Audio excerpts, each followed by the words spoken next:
नमस्कार, मैं हूं अमरीश यादव। आप देख रहे हैं जनता 24/7 न्यूज। अभी हम प्रेस क्लब में मौजूद हैं और यहाँ पे जो है एलयू के लड़के जो प्रदर्शन कर रहे हैं पद अधिकारी को लेके, नई नियुक्तियां मतलब हो रही हैं। आइए जानते हैं उनसे क्या है ये पद अधिकारी। देखिए, बाबा साहेब अम्बेडकर चूंकि एक बहुत बड़ी शख्सियत है, ऐसा नहीं है कि जो है उनका नाम कहीं पे छोटा है। तो देश का कोई भी संगठन हो, कोई भी पार्टी हो, उनका नाम लिए बिना अपना काम नहीं चला पाता। लेकिन चूंकि हम लोग एक छात्र संगठन है, तो हम लोग आज की तारीख में केवल बाबा साहेब की बात नहीं करते। हम लोग बाबा साहेब के साथ पेरियार, फूले और उस पूरी वैचारिकी की बात करते हैं जो एक समता मूलक समाज बनाने की बात करता था। और हम उस पूरी वैचारिकी के साथ आज की तारीख में एक ऐसा संगठन और एक ऐसा समाज का निर्माण करना चाहते हैं जो सभी इंसानों को बराबरी से देखे और देश के अंदर जिनके हक अधिकार मारे जाते हैं, जो हक अधिकारों से वंचित रह जाते हैं, उनको उनके हक अधिकार मिल पाए। संगठन की स्थापना कब थी और इसका उद्देश्य क्या? देखिए, संगठन की स्थापना हुई थी 2022 में। 2022 में जब रविकांत चंदन वाला प्रकरण हुआ था लखनऊ विश्वविद्यालय में, तब इस संगठन की स्थापना यहाँ पर हुई थी। आज हम लोग इस संगठन की एक तरह से दोबारा स्थापना कर रहे हैं और इसमें हम लोग एक शब्द नया ऐड कर रहे हैं जो कि समाजवादी शब्द है, और उसका तात्पर्य केवल और केवल जो है भगत सिंह से है कि भगत सिंह की वैचारिकों को भी हम लोग अपने में इंक्लूड कर रहे हैं। और इसके उद्देश्य क्या है?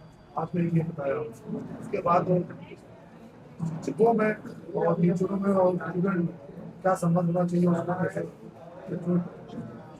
देखिए, शिक्षकों में और स्टूडेंट्स में जो संबंध है उसके लिए हम लोग काम नहीं करते। हम लोग काम करते हैं स्टूडेंट राइट्स के लिए, हम लोग काम करते हैं छात्र हितों के लिए, और हम लोग उसके क्लियर तौर पर काम करते हैं SC ST OBC माइनॉरिटीज और महिलाओं के अधिकारों के लिए।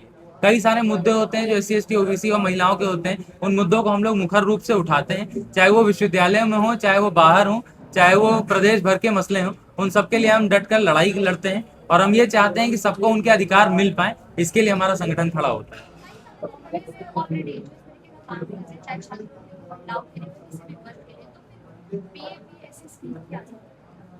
देखिए, कई सारे संगठन बने हुए हैं, लेकिन मैं देखता हूं कि जब भी कोई बात होती है, किसी अधिकार की बात होती है, किसी चीज, जैसे UGC का मसला था उदाहरण के तौर पर, तो UGC के मसले की जो लड़ाई लड़ी गई थी वो हमारे संगठन ने बहुत मजबूती से लड़ी थी और बहुत बड़े स्तर पर लड़ी थी। और उस स्तर पर मुझे नहीं लगता किसी और संगठन या किसी और पार्टी ने वो लड़ाई लड़ी, ना ही उस मुद्दे को उठाया था। और हम आज की तारीख में भी जो भी मुद्दे उठाते हैं, उन मुद्दों को मैं देखता हूँ सरकार और पार्टियों से कोई लेना देना नहीं रहता और वो मोस्टली सब छोड़ने को तैयार रहते हैं। हम लोग ये चाहते हैं कभी भी कोई SC ST OBC या माइनॉरिटी वर्ग का कोई व्यक्ति हो या कोई छात्र हो, उसका कोई भी अहित ना हो। उसके लिए हम लोग पुरजोर तरीके से लड़ाई लड़ते हैं और ये काम और कोई संगठन नहीं करता। देखिए, आज जो कार्यक्रम हम लोग कर रहे थे ये संगठन की पदाधिकारी बैठक थी। साथ ही हम लोग बिरसा अम्बेडकर फूले छात्र संगठन के नाम में एक शब्द जोड़ रहे हैं जो कि है बिरसा अम्बेडकर फूले समाजवादी छात्र संगठन। आज हम लोग जो बाबा साहेब पेरियार फूले की विचारधारा के साथ साथ भगत सिंह की विचारधारा को भी संगठन में अपना रहे हैं। बस इतना सा अंतर हम लोगों ने करने के लिए आज का ये कार्यक्रम रखा था। मेरा नाम अमितेश पाल है, मैं लखनऊ विश्वविद्यालय का छात्र हूँ। आपने जो प्रश्न किया है कि ये बैठक थी, इसका मूल उद्देश्य क्या था? मूल उद्देश्य इसका ये था कि जो अभी तक UGC रेगुलेशन 2026 आया था, उस पर जो बहुत ज्यादा विरोध हो रहा था, उसके समर्थन में कुछ लोग आए थे। उस समर्थन में इस संगठन का महत्वपूर्ण रोल था। तो जब ये इस संगठन का बहुत ज्यादा नाम हुआ तो उसके हम लोगों ने सोचा कि ये जो आवाज है ये लखनऊ तक या लखनऊ विश्वविद्यालय तक ही सीमित क्यों रहे।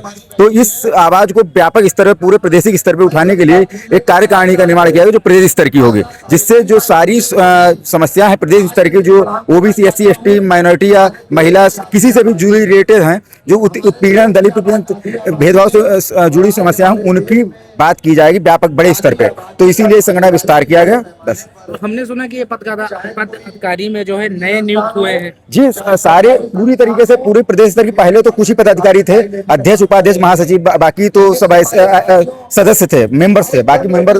और इसके अलावा जब ये बैठक की गई तो इसमें व्यापक स्तर पे सभी को पद बांटे, जितने लोग जुड़े हुए थे। जब पिछले 2 महीने से हम लोग इसकी प्लानिंग कर रहे हैं, हर अलग अलग जिले में जाके इसकी बैठक कर रहे हैं, तो वहां से जब सभी ने एक तरीके से हम लोगों को फोर्स किया कि नहीं, अब इसे व्यापक स्तर पे बड़ा करने की आवश्यकता है, बड़ा एक प्रोग्राम करने की आवश्यकता है जिसमें सभी को पद बांटे जाए। पद से मतलब ये होता है कि पद से एक जिम्मेदारी आ जाती है व्यक्ति के ऊपर कि वो जिम्मेदार हो जाए उस संगठन के प्रति, उस विचार के प्रति जिसकी आप शपथ लेते हैं। जैसे ये बिरसा अम्बेडकर फूले, इसका नाम ही बिरसा जो ST समुदाय से जुड़े थे, जिन्हें ST समुदाय में समुदाय बिरसा मुंडा समुदाय के थे, उन्होंने भगवान की तरह पूजा। फूले जी ओबीसी समाज के थे, जिन्होंने महिलाओं की शिक्षा के लिए बहुत काम किया। अम्बेडकर जी को तो बताने की आवश्यकता नहीं कि उन्होंने संविधान के सबसे बढ़िया संविधान के निर्माता हैं। तो उनके विचारों को व्यापक स्तर पर फैलाने की जरूरत है। जो समाज में आज भी भेदभाव और उत्पीड़न बना हुआ, महिला सुरक्षा की भावना, उससे निपटने के लिए इस आयोजन का गठन किया गया। जी अच्छा, ये बताइए, ये जो बढ़ोतरी फीस की है, प्राइवेट स्कूल वाले अपनी मनमानी करते हैं, इस पे आपका कुछ कहना है? जी बिल्कुल, हम इसका विरोध करते हैं, क्योंकि आज बापसा में अब BAPSA था, अब ये केस और जुड़ गया। एक और इसका मतलब होता है सोशलिस्ट। सोशलिस्ट का मतलब ये होगा कि जितनी भी चीजें होंगी वो जनता के लिए होंगी, जनता के द्वारा संचालित होंगी, उसमें किसी भी कैपिटलिस्ट समुदाय का कोई हाथ नहीं होगा। और ये जितने प्राइवेट स्कूल हैं ये कैपिटलिस्ट समुदाय के द्योतक हैं या कैपिटल समुदाय के संचालक हैं। तो हम इसका पूर्वक विरोध करते हैं। इसीलिए ये केस जोड़ा गया कि जितनी प्राइवेट चीजें हैं जिनमें जो सर्वहारा वर्ग है या ओबीसी SC समुदाय जो गरीब लोग हैं उनका उत्पीड़न हो रहा है, उसके खिलाफ एक आवाज उठाई। इसीलिए हमने संगठन में ही सोशलिस्ट वर्ग का जोड़ दिया है और हम व्यापक स्तर पर इसकी आवाज उठाए। अभी हम आपके माध्यम से कहना चाहते हैं कि फीस वृद्धि नहीं होनी चाहिए, बिल्कुल नहीं होनी चाहिए। मिनिमम कास्ट पे लोगों को शिक्षा उपलब्ध कराई जानी चाहिए। अगर इसकी बात सरकार नहीं सुनेगी तो इसके लिए हम आंदोलन करने के लिए बाध्य होंगे। जैसा कि आपने देखा, यहाँ जो संगठन बैठी थी ये पदाधिकारी की, इसमें नई नियुक्तियां भी हुई हैं और इन्होंने आवाज उठाया है, मतलब बसपा के साथ मिलके।